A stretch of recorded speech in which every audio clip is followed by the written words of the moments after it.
Hello everybody, how are you?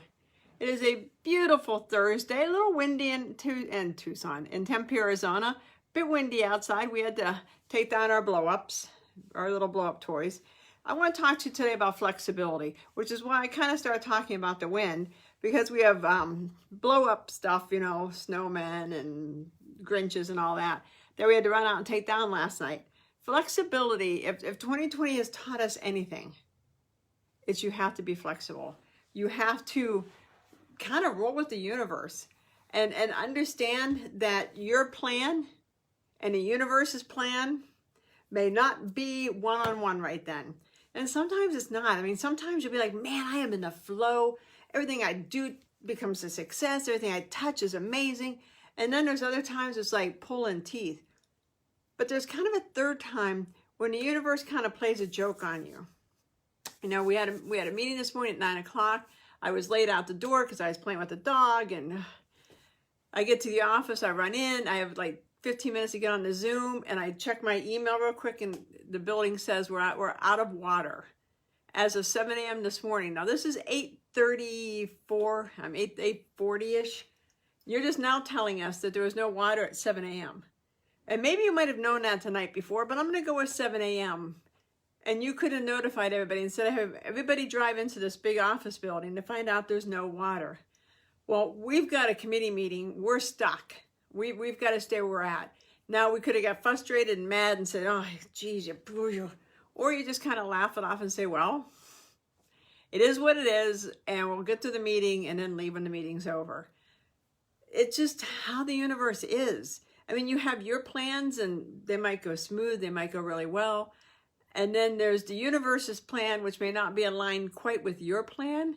And that's why if things aren't, you know, jamming for you, if things aren't going really well, it means you might have the wrong plan going. It might be you're looking at something different. You know, I don't know if you've read A Course in Miracles. I love that book. I have it on Kindle. I have it here. But it teaches you, it's a spiritual text, and it teaches you about how to have miracles in your life. And one of the tenets that I learned is to say, how can I change how I see this? I mean, how many times have you just stepped back and said, how can I change how I see this? Because sometimes we're seeing it from frustration. Sometimes we're seeing it just from our point of view. And we haven't talked to everybody else that's involved to say, well, how are you seeing this? Or sometimes you're seeing it because you're frustrated, you're angry. I mean, I was in a great mood, so seeing no restrooms kind of was a buzzkill, but nothing that knocked me off my game. But there's been other times I've come in and something will be wrong with the building, and I'll be like, oh, because it, you know, I didn't have a chance to see it differently. But with the water being turned off, it was like, how can I see this differently? Obviously, there must be a reason that I need to work from home. Obviously, there's a reason why, you know, I got this kind of little universal nudge telling me flexibility, don't forget to be flexible. And that is what we have learned in spades in 2020. We have learned flexibility. We have learned to just, you never know what's happening around the next bend. You never know what door you're going to open, and you don't know what you're going to find on the other side of the door. Excuse me. And even when the door has been opened, you never know who's not going to like the door and want to change the door. It's been a crazy time. I don't know what 2021 is going to bring. I'm excited. I'm really excited because I've learned a lot in 2020 about myself, how I think, how I act. You know, I think I've told you guys I'm totally redoing my business with my coach, Jeremy Krakowski. I'm making a lot of changes because it wasn't working for me. Things weren't working as I wanted. I felt like I was always fighting. I was always fighting my business.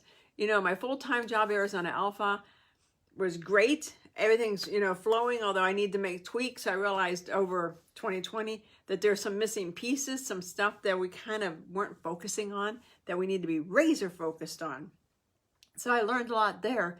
But I also realized, Karen, if you're fighting, you need to change how you look at it. Because when you ask the universe, how can I change what I'm looking at? The universe is going to say, well, maybe you need to look at it like this. How do I change how I look at the water being out? Maybe there's a reason you needed to be home. I don't know yet, but there's a reason I need to be here. Or maybe there's a reason that Mariah needed to be home. Because sometimes you get caught in other people's stuff, and that's cool too. Maybe she needed to go home and take care of business, and she wasn't going to go home if I was there all day. So, you know, it worked out well. You don't know. But when you realize it's not in your control, unless you see it and accept it and think, there's a reason I'm here, and I'm going to make the most of it. So always when you get frustrated, ask, how can I look at this differently? What am I not seeing? And you'll be amazed what the universe says to you. So when you kind of get knocked off your game, when something unexpected happens, and for all my control freak friends out there, y'all know what I mean. Because people that are really control freaks that have to have control, first of all, you're never going to have control in your life. The universe won't allow it. The universe is in charge. God's in charge. And if he feels you're too strict, or you're being too structured, or you're being something, then, you know, the water gets turned off in your building. I mean, I used to be much more controlling than I am now. I am much more in the flow now, much more. But when you're controlling, it's because you're fearful. I know I'm kind of weaving all over, because when something happens unexpected, you got to ask why. Don't just accept it and say, oh, well, and I don't mean don't just accept it. Ask the universe why. What am I not seeing? What do I need to know? I mean, I'll let you know if something big happens today and that's why I needed to be home. Or, you know, if Mariah mentions to me the next couple of days, oh, I was really glad I worked from home and this happened. We don't know. But just accept when unforeseen stuff happens and just figure, well, when it's time to figure it out, you'll know. So I hope this helped. Like I said, I hope the lesson from 2020 was we don't have as much control in our life as we thought we did. There's many other forces and many other people that are equally involved in our lives, and we have to just kind of roll with that. If you have any questions, direct message me, email me. You know, I'm doing one-on-one coaching. I had a, what do we call it, a Black Friday, I forgot. And I sold out because I only have, you know, so much I can do. I am developing a new online course. I have a current online course about, you know, 3 steps to build your business. But it's really not building your business. It's what you need to know before you build your business. See, how could I see this differently? I realized I needed to change the title, market it differently, but it's still for sale. And I'm also working on my other program too. Let me know how I can help you. Here's to igniting your possibilities, finding your blue rose. Check out my podcast. I just drew a blank on that one. Possibilities Cafe podcast. And I'll talk to y'all later. Thanks so much. Bye.